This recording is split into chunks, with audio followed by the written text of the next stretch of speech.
बिस्मिल्लाहिर्रहमानिर्रहीम।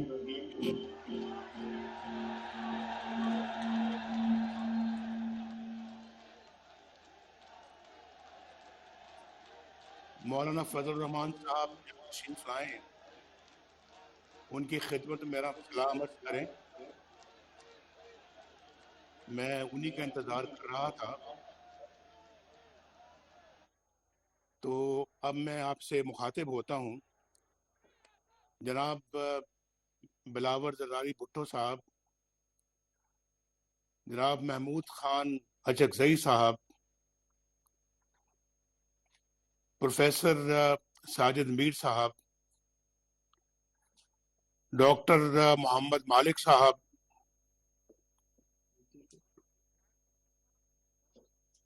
डॉक्टर जहांजेब जमालदीनी साहब,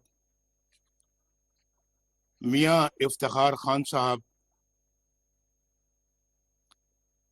जनाब अवैस नूरानी साहब,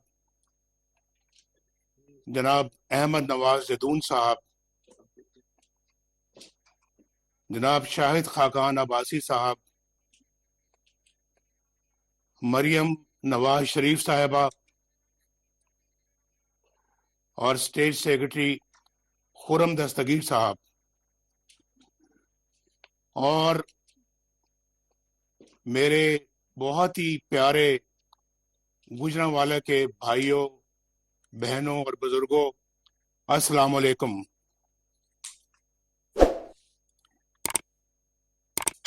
मेरी आवाज आप तक पहुंच रही है? जरा हाथ खड़ा करके बताएं। यहाँ पूरी स्क्रीन पे वो जलसा का ले मेरी छोड़ दें। आ रही है मेरी आवाज आपको?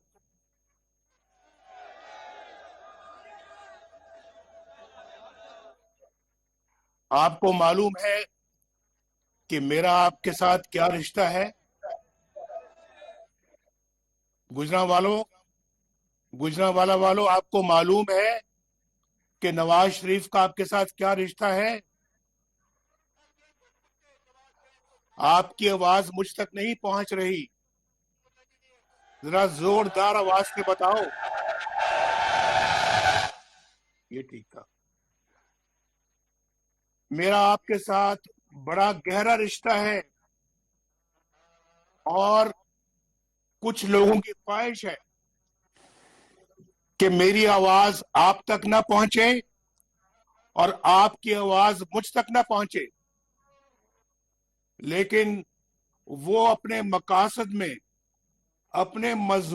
मकासद में नाकाम रहेंगे, क्योंकि मेरा आपके साथ बड़ा गहरा रिश्ता है, बड़ा अनमोल रिश्ता है। और मैं जब भी गुजरांवाला आया, मुझे आप लोगों ने बड़ी मोहब्बत दी, और आज तो आपने, गुजरांवाला ने कमाल कर दिया है, कमाल। मैं इस मोहब्बत की गरमाइश हजारों मील दूर महसूस कर रहा हूं। गुजरांवाला ने हमेशा नवाज शरीफ के साथ वालेहाना मोहब्बत की है। आज तो आप बेमिसाल मोहब्बत का सबूत दे रहे हैं।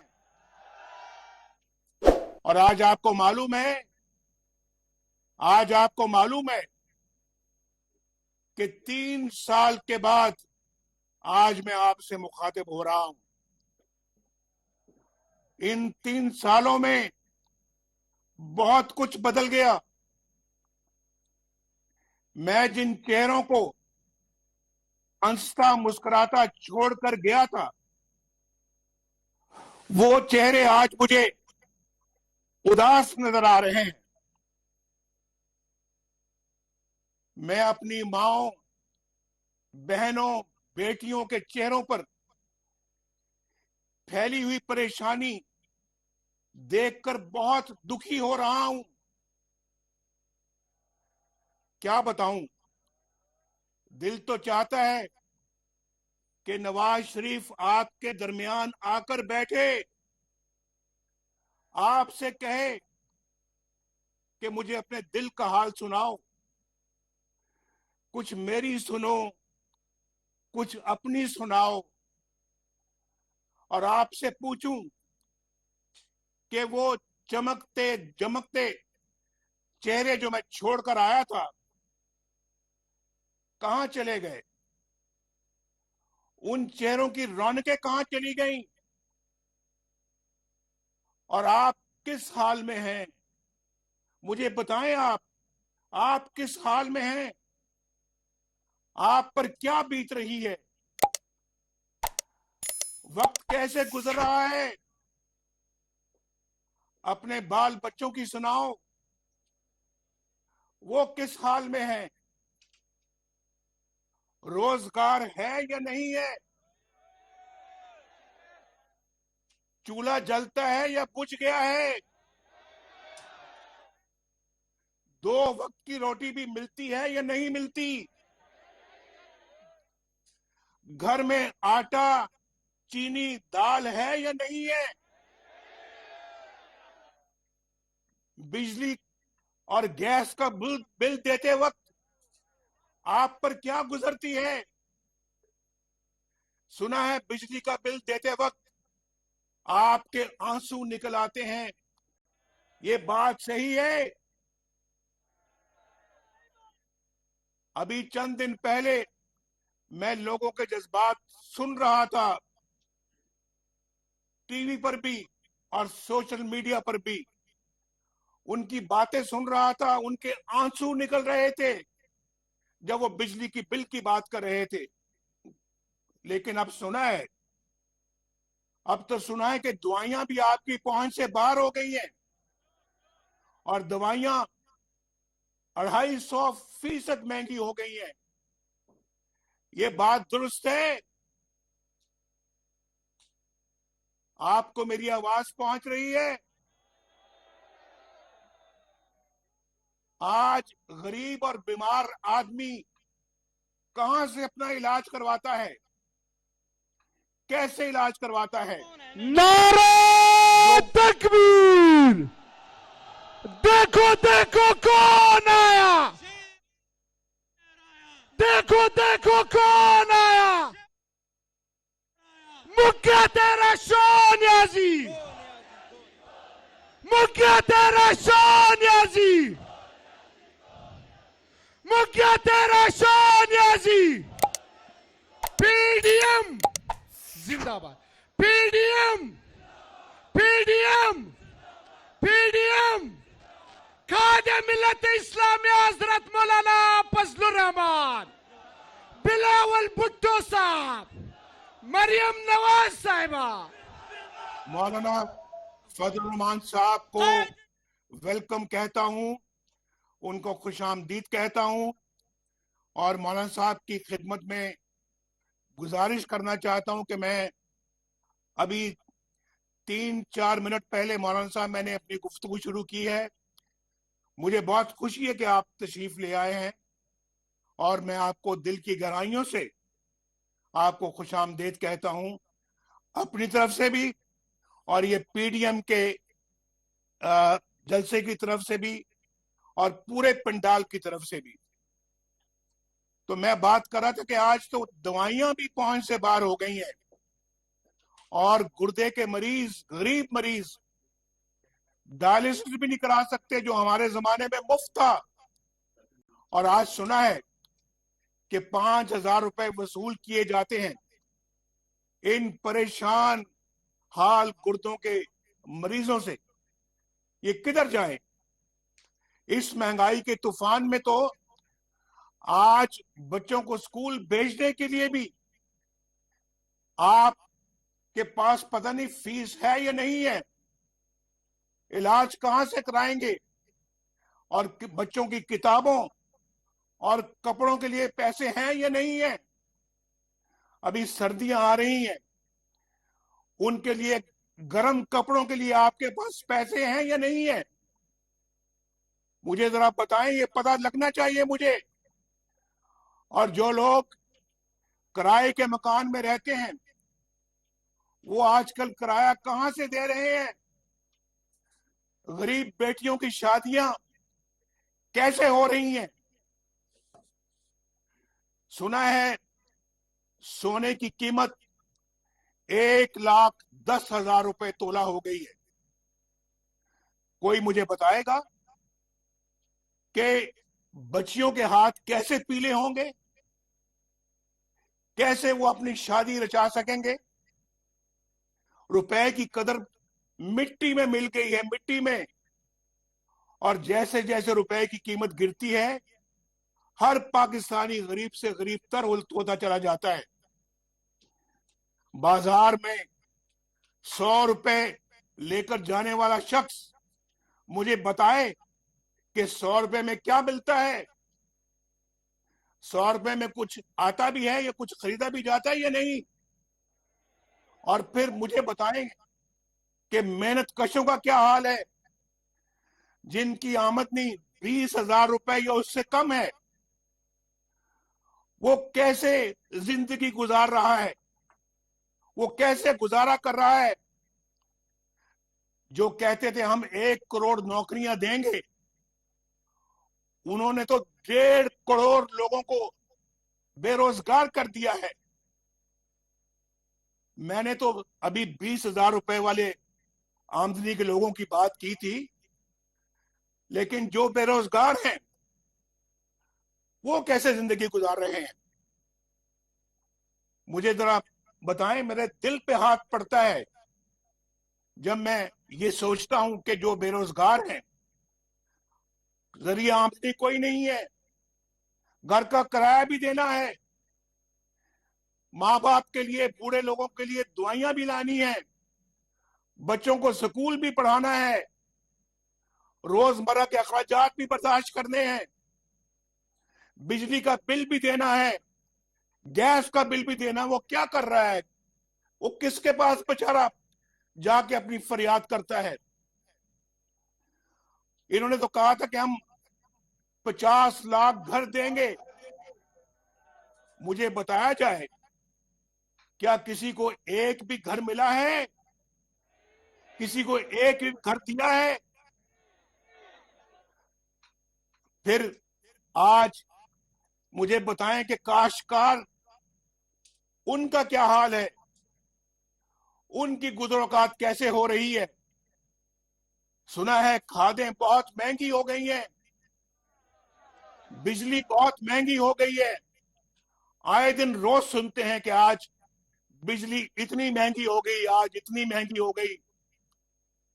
ताजरों का क्या हाल है, ताजर कैसे गुजारा कर रहे हैं, कारोबार चल भी रहे हैं या बंद हैं।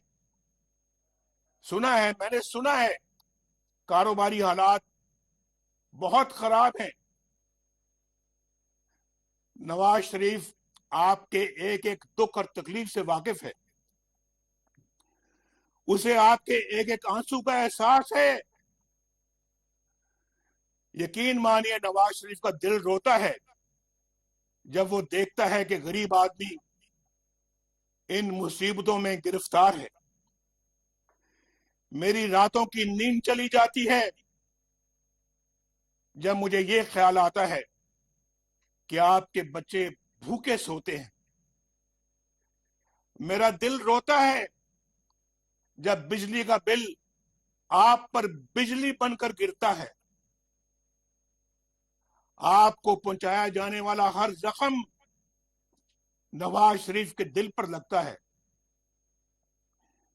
अभी 3-4 रोज पहले मुझे मालूम हुआ कि रोटी 10 रुपए कर दी गई है।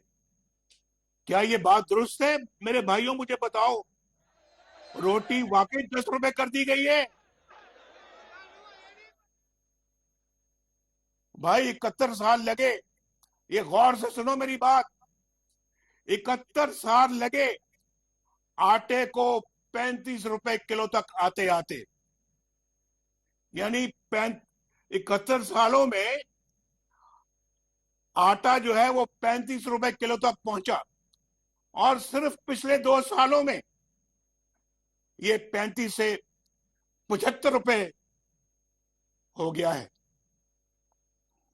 मुझे बताएं कि कहां 75 साल, कहां 71 साल, और कहां सिर्फ ये 2 साल।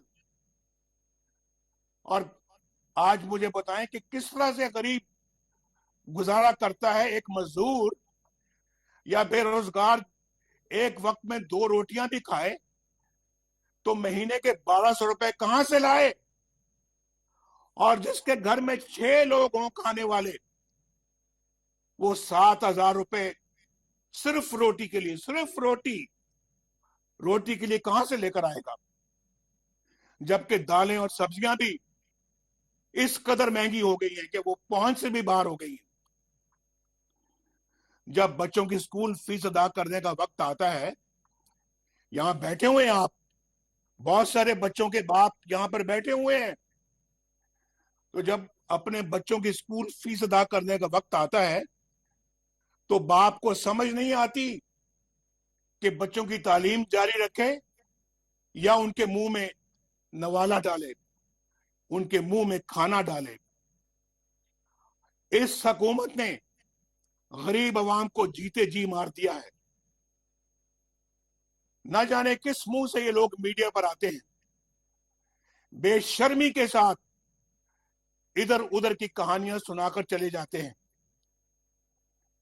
आप रोज ये तमाशा देखते हैं टेलीविजनों के ऊपर।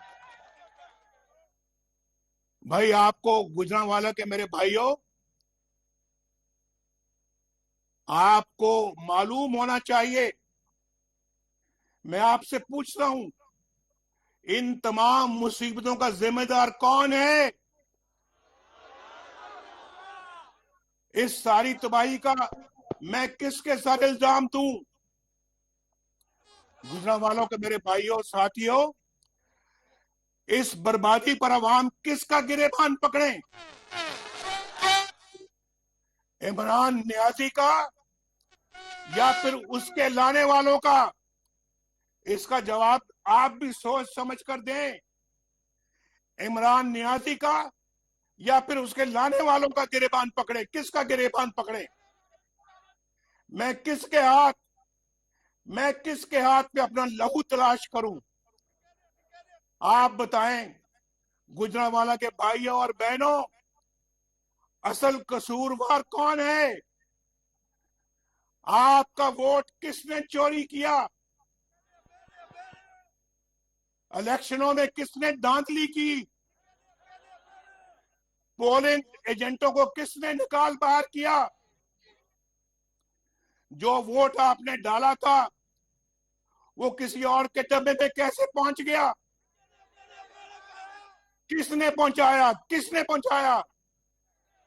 आपके वोटों पर 2-2 मोहरें किसने लगाई? और फिर रात के अंधेरे में आरटीएस किसने बंद किया? नताइज, इलेक्शनों के नताइज क्यों रोके रखे गए? बताएं मुझे, आप क्यों रोके रखे गए? इसका जवाब चाहिए हमें। क्यों बैन अवी इदारों ने इलेक्शन की शफाफियत पर उंगलियां उठाई और हारी हुई पीटीआई को किसने जितवाया? वोट आपकी एक मुकद्दस अमानत है।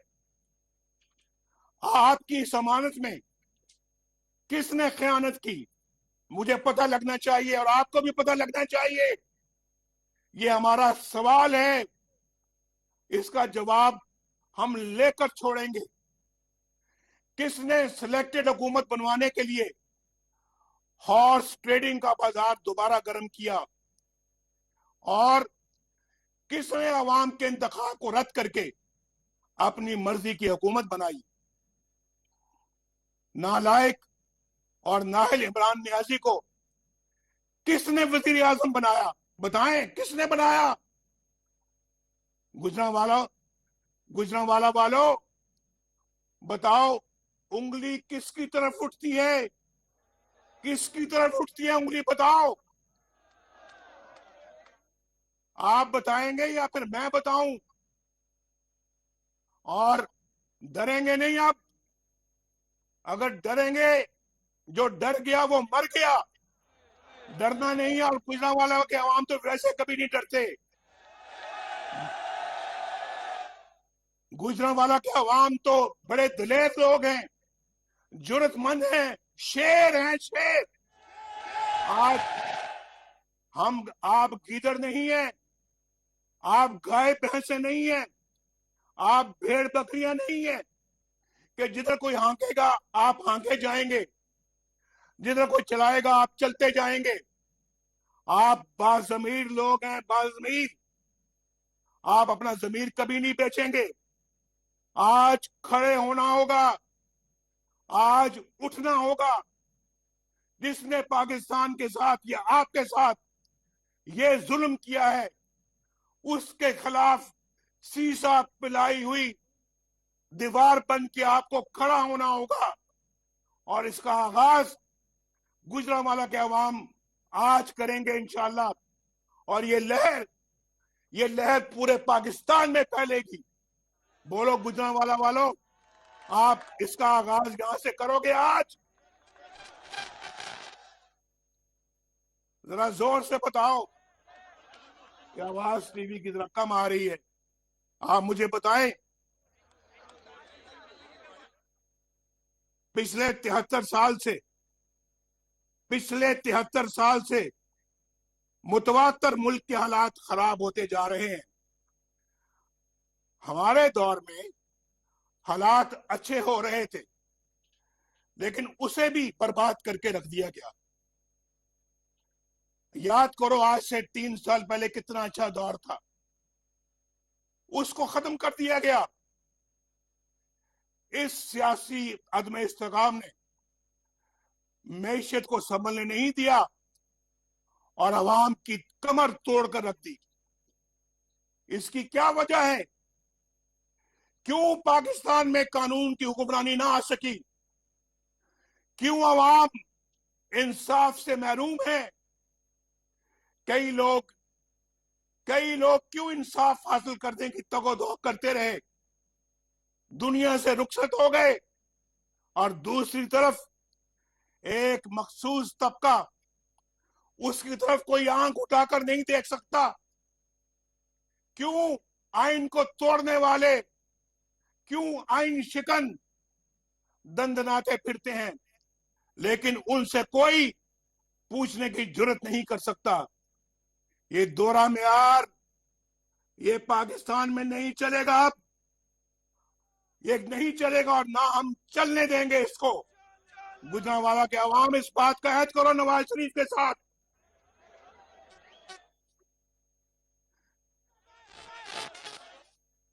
आवाज जरा जब नहीं आती ना, फिर वो बड़ा कोई मसला है इसमें। आपका जो रिस्पॉन्स है, आपका जो जज्बा है, वो मुझ तक सही तरह से आपकी आवाज नहीं पहुंच रही। मेरी आवाज आप तक पहुंच रही है या नहीं पहुंच रही? बताओ, हाथ खड़ा करके बताओ, पहुंच रही है आवाज? आपकी आवाज मुझ तक नहीं पहुंच रही, लेकिन अगर मेरी भी पहुंच रही है तो ठीक है, अच्छी बात है। मुझे बताओ कि यहां पे एक डिक्टेटर को आइन शिकनी पर सजा मिली, लेकिन उस अदालत को भी उड़ा दिया गया हवा में। और दूसरी तरफ आपके मुंतखब नुमाइंदों से हमेशा बुरा सलूक किया जाता है। क्यों आपके मुंतखब वज़ीर आज़म के साथ तज़ीक आमेज सलूक किया जाता है? क्यों उन्हें काम नहीं करने दिया जाता? क्यों आपके मुंतखब वज़ीर आज़म को अपने 5 साल पूरे नहीं करने दिए जाते? क्यों जगह जगह उनके रास्ते में रोड़े अटकाए जाते हैं? कभी धरना करवाकर रास्ता रोका जाता है, कभी डॉन लीक्स बनाकर, और कभी रिजेक्टेड कहकर वजीर आजम के अहकामात को रद्द कर दिया जाता है। मैं हैरान होता हूं कि जितना वक्त इन आइन तोड़ने वालों ने साजिशों पर जाय किया, उसका आधा वक्त भी अगर दिफा पर सर्फ किया जाता तो मुल्क बहुत सी कबातों से बच जाता। उसके बाद क्या होता है? उसके बाद पनामा की साजिश होती है। पनामा का कोई और मकसद नहीं था, सिर्फ एक कि मुल्क को कमजोर करना और हुकूमत को गिराना, नवाज शरीफ को निकलवाना, नवाज शरीफ को डिस्क्वालीफाई करना। इस सब के बावजूद हमने अल्हम्दुलिल्लाह इन धरनों के बावजूद, इन मुश्किलात के बावजूद, आप गवाह हैं गुजरांवाला वालों, ना सिर्फ हमने काम करके दिखाया बल्कि दुनिया से भी अल्लाह के फजलो करम से अपना लोहा मनवाया। अल्हम्दुलिल्लाह हमने सस्ती बिजली बनाकर पाकिस्तान को अंधेरों से निकाला, मुल्क में अमन कायम किया, दहशतगर्दी खत्म की, कारोबार चलना शुरू हो गया और गुर्बत और बेरोजगारी खत्म होना शुरू हो गई। अस्पताल, स्कूल और यूनिवर्सिटियां बन रही थी, मोटरवेज और हाईवेज बन रहे थे। आज बलूचिस्तान से, सिंध से, केपीके से, पंजाब से और वहां से भी, चित्राल से भी लोग आए हैं, इस जलसे में आए हैं, कायदीन आए हैं और हमारे कायदीन के साथ उनके वर्कर्स भी आए हैं। पूछें कि माशाल्लाह मोटरवे पेशावर से लेके तो सिंध तक पहुंच गई है, उधर बलूचिस्तान में हाईवेज पे तामीर हो रही है, वहां पे जो टनल हमारी चित्राल वाली जो है लवारी टनल वो बन गई है, हजारा मोटरवे बन गई है। ये सब काम अल्लाह के फजलो करम से हमने अपने ये 3-4 सालों में किए। बिजली के इतने बड़े बड़े कारखाने लगा दिए, ये सारा काम किया और अल्लाह के फजलो करम से आज हमें उसकी खुशी है। अगर पाकिस्तान को उसी तरह चलने दिया जाता, आज पाकिस्तान तरक्की का एक मरकज बन चुका होता इस खिते में। पाकिस्तान की तरक्की को दुनिया तस्लीम कर रही थी, दुनिया। पाकिस्तानी रुपया दूसरी तमाम करेंसियों में इस खिते में मुस्तहकम था। अगले 10 साल में पाकिस्तान का शुमार दुनिया की 20 बड़ी इकोनॉमीज में होने की पेशगोई की जा रही थी और खुद बैन अवी इदारे भी ये कह रहे थे। वर्ल्ड बैंक और IMF भी पाकिस्तान की तरक्की को तस्लीम कर रहे थे। ये तरक्की अफसोस दर अफसोस, ये तरक्की अवाम का मैंडेट चोरी करने वालों को रास नहीं आई। उनसे बर्दाश्त नहीं हुआ कि नवाज शरीफ अपने मिशन में कामयाब हो जाए और वोट को इज्जत मिल जाए। नवाज शरीफ अकेला नहीं था, हमारे PDM के लीडर्स भी बहुत सारे नवाज शरीफ के साथ थे, उस हुकूमत में उनका भी हिस्सा था। वो आज स्टेज पर बैठे हुए हैं, तो उनको ये रास नहीं आया कि इनकी हुकूमत कामयाब हो जाए और वोट को इज्जत मिले। आपने 2-2.5 साल इन लोगों को भुगता है। आज आपको मालूम हो चुका है गुजरांवाला के मेरे दोस्तों कि वोट को इज्जत दो की क्या अहमियत है, वोट को इज्जत दो किसको कहते हैं। आज आपको इसका एहसास हो रहा है या नहीं हो रहा? मुझे आवाज देकर बताओ।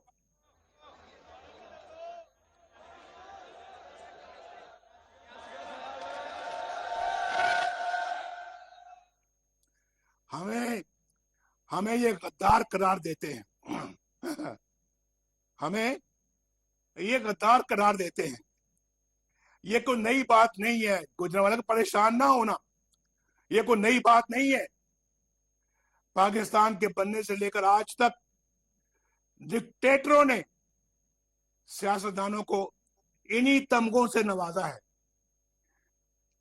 कभी मादरे मिल्लत फातिमा जना को गद्दार करार दिया गया, कभी हुसैन शहीद सोहरवर्दी को गद्दार ठहराया गया, कभी बाचा खान और मौलवी फजल हक मुल्क दुश्मन करार पाए, कभी मरी, कभी मैंगल और कभी बजंजो गद्दार बने।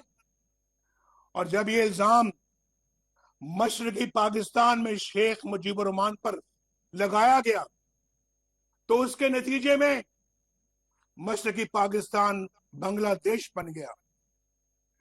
और आपने देखा अपनी आंखों से कि ढाका में जनरल न्याजी ने हुकूमत ढाका में जनरल न्याजी ने दुनिया की तारीख में पहली बार खुलेआम इंतहाई जिल्लत आमेज तरीके से हथियार डाले। लेकिन गद्दार कौन है? सियासतदान। गद्दार कौन है? नवाज शरीफ। गद्दार कौन है? मोहतरमा बेनजीर भुट्टो। गद्दार कौन है? वली खान। गद्दार कौन है? अकबर बुक्टी या फिर महमूद खान अचकजई, जो हमेशा दस्तूर और आइन की बात करता है। और कौन गद्दार है? ये सब लोग जो स्टेज पर बैठे हुए हैं, सब कायदीन, सब गद्दार है, क्योंकि ये आइन और कानून की बात करते हैं। और मुहिब्बे वतन कौन है? मुहिब्बे वतन कौन है? जिन्होंने आइन को तोड़ा, जिन्होंने आइन को रोंद डाला, जिन्होंने मुल्क को दो टुकड़े कर दिया, ये सब मुहिब्बे वतन है। मेरे गुजरांवाले के भाइयों और बहनों, तारीख और हकायक बड़े तल्ख हैं, लेकिन पाकिस्तान एक अमन पसंद मुल्क है। हम अमन चाहते हैं, लेकिन खुददारी के साथ, बराबरी के साथ, इज्जत नफ्स के साथ, और मुल्क के अंदर भी इज्जत नफ्स के साथ रहना चाहते हैं। हम जमीर के खिलाफ काम करने वाले लोग नहीं हैं, बाजमीर लोग हैं, बेजमीर लोग नहीं हैं हम। और फिर मुल्क से बाहर भी, इसलिए जब भारत ने 5 एटमी धमाके किए तो हमने उसका जवाब 6 एटमी धमाकों से दिया। लेकिन जब उन्होंने अमन की बात की तो हमने हमेशा मस्बत जवाब दिया। हमारे दौर में भारत के वजीर आजम पाकिस्तान आए, आपने अपनी आंखों से देखा। और वजीर आजम वाजपेयी मीनारे पाकिस्तान गए और वहां जाकर अपने हाथ से पाकिस्तान के बारे में इंतहाई उम्दा अल्फाज तहरीर किए। कोई जाके विजिटर्स बुक को जाके पढ़े, उसे भारत को पढ़े और फिर बताए कि क्या वो पाकिस्तान बेहतर था या आज का पाकिस्तान। क्यों आज दुनिया हमारी बात सुनने को तैयार नहीं है? क्यों हम एतबार इस कदर खो चुके हैं कि हमारे करीबी दोस्त ममालिक भी आज हमारे साथ नहीं है? सऊदी अरब, जो हमारा बहुत काबिल एतमाद दोस्त है, भाइयों से बढ़कर भाई है, क्यों हमने उसे इतना खफा कर दिया कि वो आज हमारी बात, हमसे बात करने को तैयार नहीं है? तमाम तर अक़वाम मुत्तहिदा की करारदादों के होते हुए भी क्यों हम आज निहत्ते कश्मीरियों पर होने वाले मुजालिम के खिलाफ आवाज उठाने के काबिल नहीं है? भारत ने यकतरफा तौर पर कश्मीर को अपना हिस्सा करार दे दिया। क्यों हम एक करारदाद भी पेश नहीं करवा सके? उल्टा अपने ही वजीर आजम आजाद कश्मीर पर गद्दारी का मुकदमा दर्ज करा दिया। ये क्या है? क्या ये आपको जमीर फरोशी कबूल है? ये कश्मीर फरोशी क्या ये आपको कबूल है? मैंने अपने 35 साल सियासी कैरियर में गुजरांवाला के दोस्तों इससे ज्यादा करप्ट हुकूमत नहीं देखी।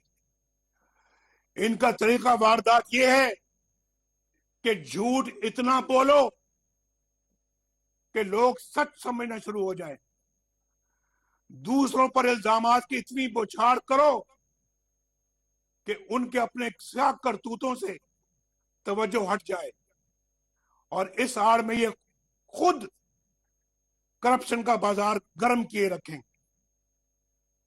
अल्लाह ताला का बड़ा शुक्र है, गुजरांवाला के भाइयों दोस्तों, आपको इस बात पे फख्र होना चाहिए कि मुस्लिम लीग नून की हुकूमत के 5 सालों में कोई करप्शन का स्कैंडल सामने नहीं आया, जबकि इन लोगों के आए दिन करप्शन स्कैंडल सामने आ रहे हैं, और स्कैंडल भी वो जिनके जरिए अवाम के आपके अरबों खरबों रुपए लूट कर ले गए। इमरान न्याजी, कौन नहीं जानता कि इस करप्शन में तुम खुद मुलविस हो? तुम क्या समझते हो, तुम कि साकिब निसार का एनआरओ लेकर तुम पाक साफ हो गए हो? तुम्हें बनी गाला और लाहौर में जमान पार्क की अरबों रुपए की जायदाद की रसीदें देनी पड़ेंगी। तुम क्या समझते हो कि साकिब निसार का एनआरओ लेकर अलीमा खान हिसाब देने से बच जाएंगी? क्या अरबों की फंड रेजिंग के मामला बिला तहकीक ही रह जाएंगे? तुम क्या समझते हो कि फॉरेन फंडिंग केस पर कोई तुमको एनआरओ दे सकेगा, जबकि तुम्हारी अपनी पार्टी के लोग खुद तुम्हारी करप्शन के गवाह हैं? जवाब दो, तुमने वज़ीर आज़म की कुर्सी पर बैठकर चीनी बरामद करने की इजाजत कैसे दे दी और क्यों दे दी? चीनी के ज़खायर तो इतने नहीं थे कि एक्सपोर्ट हो सकती है, बरामद हो सकती। उसका नतीजा क्या निकला? 52 से चीनी की कीमत जो है 52 रुपए से 110 रुपए किलो हो गई, लेकिन तुमने परवाह नहीं की ताकि तुम्हारे एटीएम अवाम के खरबों अरबों लूट सके। आपका फर्ज बनता है, पाकिस्तान के रहने वालों, गुजरांवाला के रहने वालों, आपका फर्ज बनता है कि आप इसका हिसाब लो। ये अरबों खरबों आपके हैं, आपकी जेब से ये पैसा निकला है और इमरान खान और उसके हवारियों के जेबों में गया है और उसने लोगों को भगा दिया है। ये अरबों खरबों है, इस पे खामोश बैठना जुर्म है, जुल्म है, ज्यादती है। तुमने आज तक इमरान खान कोई ऐसा इकदाम नहीं किया जिससे चीनी की कीमत में कोई कमी हो सके। हम इसको चीनी की कीमत को 50-52 रुपए छोड़ के गए थे, 2 सालों में 100 रुपए से ऊपर चली गई है। गुजरांवाला के मेरे भाइयों, आपको मेरी बातें समझ में आ रही हैं या नहीं आ रही? तुम्हें इन भारी कीमतों के नीचे दबे हुए अवाम की इमरान न्याजी कोई परवाह नहीं है, न थी न है। तुम्हारा वजीर अद्वियात की कीमत में बेहिसाब इजाफा करके चलता बना, अवाम के अरबों लुट गए और तुम्हें इसकी कोई परवाह नहीं। और फिर जनरल आसिम सलीम बाजवा, जो कि पाकिस्तान की हुकूमत गिराने, बलोचिस्तान की हुकूमत गिराने और सेनेट के इंतखाबात चोरी करने के जुर्म में संगीन गद्दारी यानी आर्टिकल 6 का मुजरिम भी है, उसके बेहिसाब असासे सामने आ चुके हैं, मगर कोई तफ्तीश शुरू नहीं हो सकी। इस हुकूमत के होते हुए शायद होगी भी नहीं। नैब का वतीरा तो इल्जाम और सबूत के बगैर ही उठाकर ले जाना है। ये शख्स क्यों खुलेआम दंदनाता फिर रहा है? जवाब दो इमरान नियाजी, क्यों फिर रहा है? और आज भी वो चेयरमैन सीपैक बना हुआ है। किस मुंह से ये सीपैक की सरमाई कर रहा है? और उसकी तनख्वाह 35 लाख रुपए माहाना है। गुजरांवाला के अवाम भाइयों, क्या तनख्वाह है? 35 लाख रुपए तनख्वाह है उस शख्स की, जनरल आसिम सलीम बाजवा की। क्या तनख्वाह है बताओ, क्या तनख्वाह है? इस हुकूमत ने कोई काम नहीं किया, लेकिन करप्शन का एक के बाद दूसरा स्कैंडल सामने आ रहा है। इसके बावजूद चेयरमैन नैब की डटाई देखें, तमाम तर गवाह और सबूतों के बावजूद किसी के खिलाफ कोई मुकदमा नहीं बन सका। नैब एक डिक्टेटर का बनाया हुआ काला कानून है, मुशर्रफ का बनाया हुआ काला कानून है, जिसका मकसद सियासी इख्तिलाफ राय को कुचलना है। लेकिन जावेद इकबाल और उसके साथियों ने तो तमाम हदें पार कर ली। उन्हें सुप्रीम कोर्ट और दीगर अदालतों और फिर गैर मुल्की और गैर मुल्की इदारों की जानिब से की गई तनकीद की भी कोई परवाह नहीं है। उनका इंतकामी एजेंडा खत्म होने को ही नहीं आता। शहबाज शरीफ, हमजा शहबाज शरीफ, खुर्शीद शाह, मीर शकीलुर रहमान और ऑपोजिशन के दीगर रहनुमा आज भी पाबंदे सलासल हैं। उनको या खुद आपको भी यह मालूम नहीं कि उनका जुर्म क्या है। और जावेद इकबाल, कब तक आप एक मफाद प्रस्त टोले के मफादात के मुहाफिज बनकर बैठे रहोगे? कब तक उनके इंतजामी एजेंडे पर अमल करते रहोगे? कब तक बेगुनाहों को न्याय की चक्की में पीसते रहोगे? कब तक तुम इमरान नियाजी और आसिम बाजवा जैसों की करप्शन को तहफ्फुज देते रहोगे? याद रखो, तुम्हारा भी यौम हिसाब आएगा और बहुत जल्द आएगा। ये गुजरांवाला का जलसा, ये कायदीन, ये सब गवाह, इंशाल्लाह गवाह रहना, इनका भी यौम हिसाब आएगा और जल्द आएगा। मेरे भाई और बहनों, आइन से इजराफ सिर्फ माशाल्लाह की शक्ल में नहीं होता। हर आइन शिकनी इंतहा दर्जे की संगीन होती है। लिहाजा जब जबरदस्ती मीडिया का मुंह बंद कर देते हैं, ये भी आइन शिकनी है। जब आप केबल ऑपरेटर्स को हरासा करके अपनी मर्जी के चैनल चलवाते हैं, तो ये भी आइन शिकनी है। जब आप जजों से जबरदस्ती मनपसंद फैसले लिखवाते हैं, तो ये भी आइन शिकनी है। आप अवाम का मैंडेट चोरी करते हैं और एक नाअहल तरीन शख्स को वज़ीर आज़म बनवा देते हैं, तो ये बदतरीन आइन शिकनी है। याद रखिए, एक आइन तोड़ने वाले शख्स के साथ साथ वो तमाम लोग भी आइन शिकनी के मुर्तकिब होते हैं जो उसकी मदद करते हैं या उसका हुक्म मानते हैं।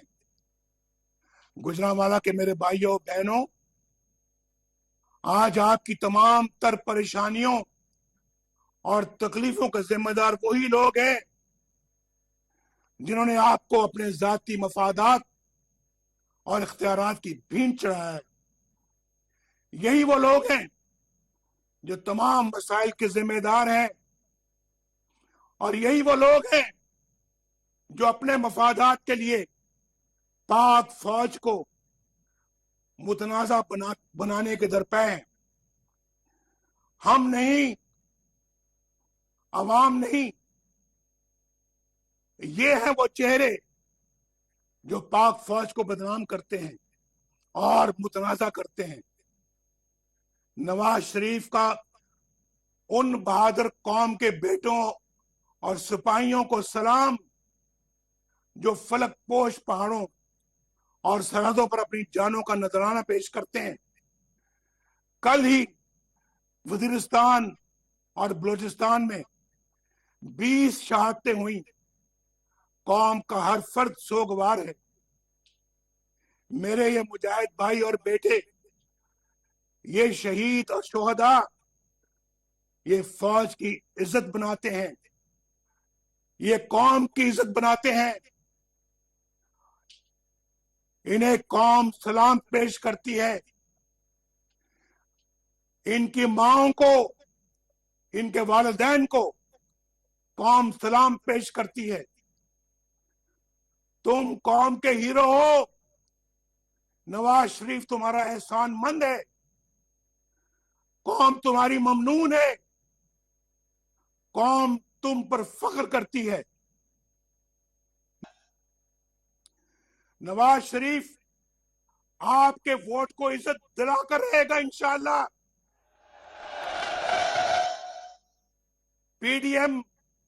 पीडीएम तुमसे वोट को इज्जत दिलाकर रहेगी इंशाअल्लाह। गुजरांवाला वालों, मौलाना फजल रहमान वोट को इज्जत दिलाकर रहेगा। बिलावल जरदारी भुट्टो वोट को इज्जत दिलाकर रहेगा। महमूद खान अजगजई वोट को इज्जत दिलाकर रहेगा। साजिद मीर, डॉक्टर मालिक, जहां से जमालदीनी वोट को इज्जत दिलाकर रहेंगे। मियां इफ्तिखार, अवैस दुरानी, अहमद नवाज जदून, मरियम नवाज शरीफ, शाहिद खकान अब्बासी वोट को इज्जत दिलाकर रहेंगे। और गुजरांवाला वालों, आप भी वोट को इज्जत दिलाकर रहेंगे। क्या गुजरांवाला वाले इस जदोजहद में मेरा साथ दोगे?